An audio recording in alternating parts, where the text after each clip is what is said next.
Merhabalar şefim. Merhabalar. Yok şefim. Hemen tahtanın başına geçin, sizi tanıyalım.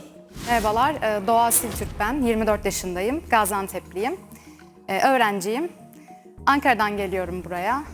Sizlere bugün alışık olduğumuz humus dışında Antep fıstıklı humus yatağında kuzu pirzola yapacağım. Doğa, ne iş yapıyorsun? Öğrenciyim.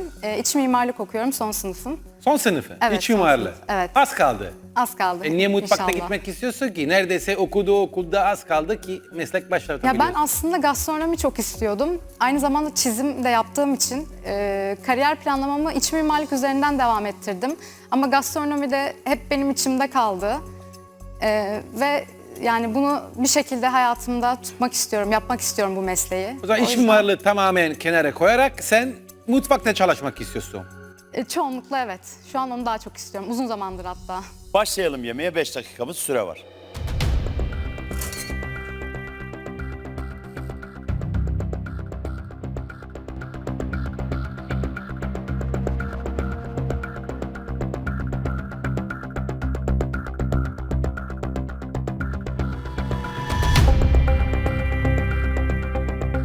Senin üniversiteyi bitirmek için bir sınav kaldı. Olsun.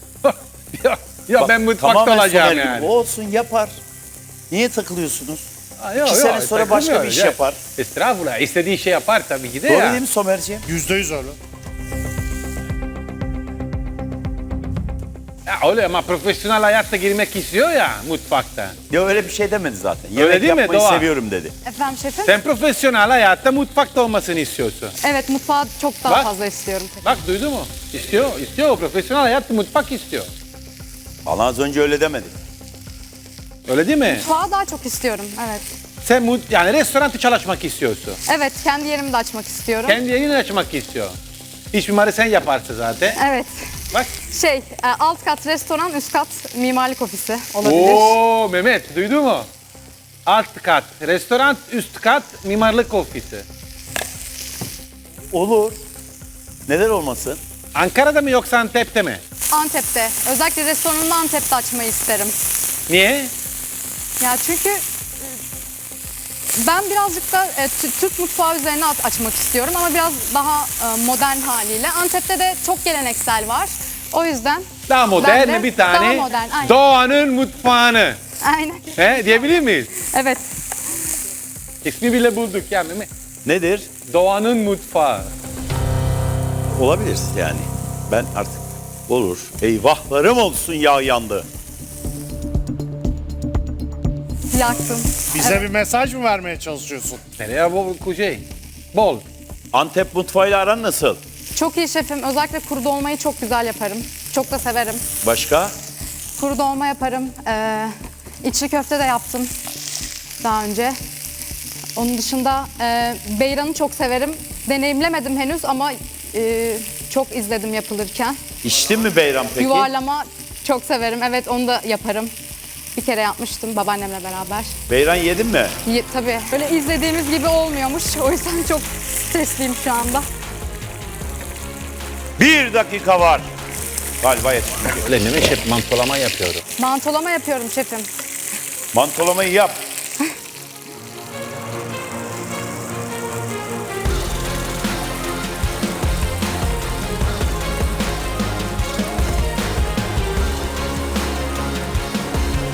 Tepte yağ şifa derler ha. Evet. Sıcak biraz da humus soğuk olduğu için eti de şey yapmaması açısından. 30 saniye bu arada. Bence tabakla. Orada başka şeyler var tabakta. Nohut falan filan hepsi kullandı mı? Evet, hepsi kullandım onu. 20 saniye. Hadi Doğan hadi. Güzel oldu ya inşallah. Güzel Bitti oldu. mi? Evet. 10, 9, 8, 7, 6, 5, 4, 3, 2, 1, 0.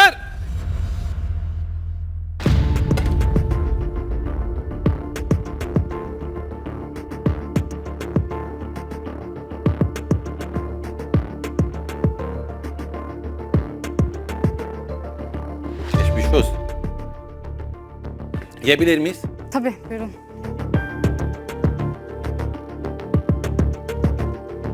Memnun musun tabak? Memnunum şefim. Çıtırları hariç. Çıtırları hariç onlar aslında humusu bandırırken çok iyi oluyordu da heyecandan unuttum. Geçmiş olsun.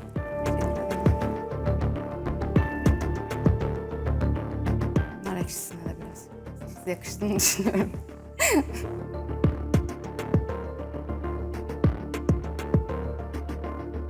Böyle mi? Evet.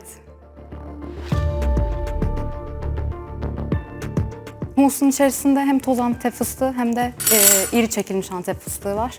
Yani biraz dişe gelsin diye. Zaten söylemese bile Gaziantep olduğunu bellidir yani. Teşekkür ederim. Afiyet olsun şefim. Ellerine sağlık canım. Sağ olun.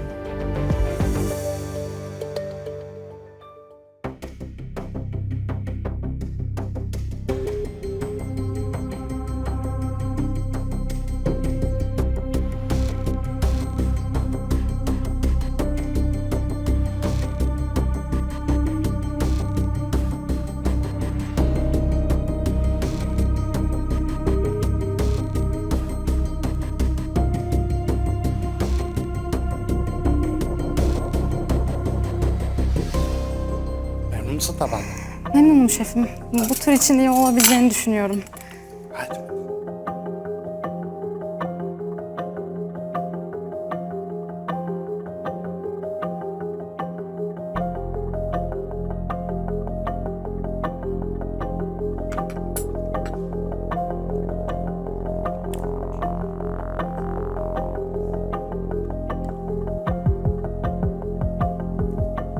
Ekşi ne var? Nar ekşisi. Sadece bizim yaptığımız. O birazcık da ekşilik katmasını sevdiğim için koydum. Humusun içerisinde hem toz Antep fıstığı hem de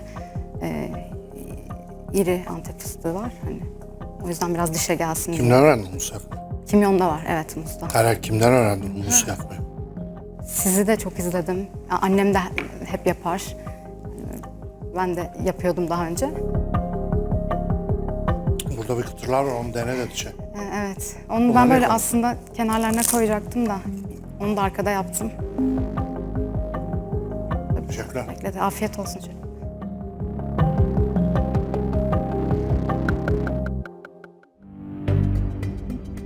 Proporsiyon sıkıntım var ve her yer fıstık. Yani ne yersem fıstık yiyorum. Pirzola fıstıklı, humus fıstıklı. Başka ne var? Yok ya aslında o çıtırlarla yani daha hoş olurdu da unutunca tabii. Çıtırlar Bir de da- evet fıstığı da çok koydum. Normalde yaptığımda daha az ve daha düzenli koyuyordum. Şimdi çok strese girince biraz elimden fazla kaçtı. Masterchef demek stres Evet. yönetimi demektir. İlk günden heyecanlı olabilirsin ama buradaki en büyük olay o. Evet. O çıtırda da mı fıstık vardı? Yok onda düz hamur. Başka bir şey yok. Ya burada ele alınacak tek şey etinin iyi pişmesi. Ya bu fıstık beni ciddi rahatsız etti yani. Her yerde fıstık olamaz. Yani benim önüme bir tabak geliyor. Fıstık yiyorum sürekli. En azından o süsleme daha az koyabilirdim şefim. Öyle yapmıştım da işte biraz elimin ayarı şey oldu. Ben hayır diyorum. Teşekkür ederim. Doğa aslında humusun çok lezzetli ama sıcak tabakta sunulan humusun da sıcak olması lazım.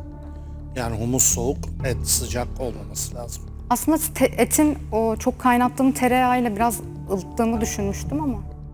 Ya humusun hala soğuk, yoksa lezzet olarak humusun lezzetli. Etinin pişmesinde ciddi bir sıkıntı yok.